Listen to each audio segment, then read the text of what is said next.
लेकिन साथ साथ बात जरा मोसाद की भी करते हैं। इजराइल की वो खुफिया एजेंसी जिसको जिम्मेदारियां दुनिया के मुख्तलिफ हिस्सों में दी गई, लेकिन ईरान के अंदर रिजीम चेंज कैसे किया जाए सबसे बड़ी जिम्मेदारी दी गई, लेकिन इस पर नाकामी मोसाद को हाथ लगी है और इसका एतराफ खुद इजराइल की तरफ से किया गया है। ईरान मंसूबे के अंदर रिजीम चेंज का जो मंसूबा था उसकी नाकामी पर इजराइल के अंदर बड़ी कार्रवाई हुई है और मोसाद चीफ समेत मोसाद चीफ की तरफ से 2 सीनियर इंटेलिजेंस के जो अफसरान हैं उनको हटा दिया गया है।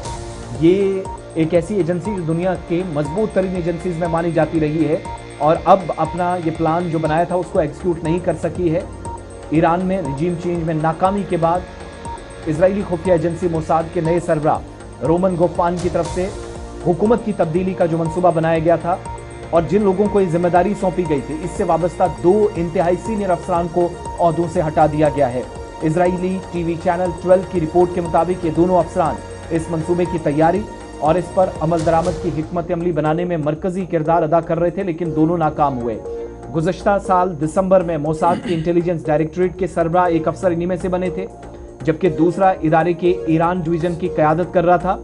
चैनल 12 की रिपोर्ट के मुताबिक अफसरान ने एक तहरीरी ऑपरेशनल मंसूबा तैयार किया था जिसका मकसद ईरान की जो इस्लामिक हुकूमत है उसका खात्मा करना था। इस मंसूबे में ईरान की नस्ली और लिसानी अक़लियतों बिलखुसूस जो कुर्द ग्रुप्स हैं उनकी मदद करना, सरकार मुखालिफ तहरीक को दोबारा जिंदा करना और मुल्क गिर एहतजाज के जरिए हुकूमत गिराने की हिकमत अमली शामिल थी। लेकिन मोसाद इस बड़े और अहम तरीन हसास ऑपरेशन में नाकाम हुआ।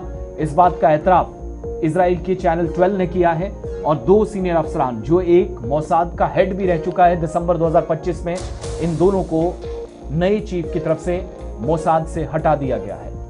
बिल्कुल, ये बड़ी कार्रवाई हुई है और इससे पहले आपने देखा कि अमेरिका में भी इस तरह की कार्रवाइयाँ हुई, मुतअद्दिद जो अफसरान थे उन्हें हटा दिया गया, लेकिन अब ये कार्रवाई इजराइल तक पहुंची। मोसाद ने भी मुतअद्दिद जो सीनियर अफसरान हैं उनको हटा दिया है।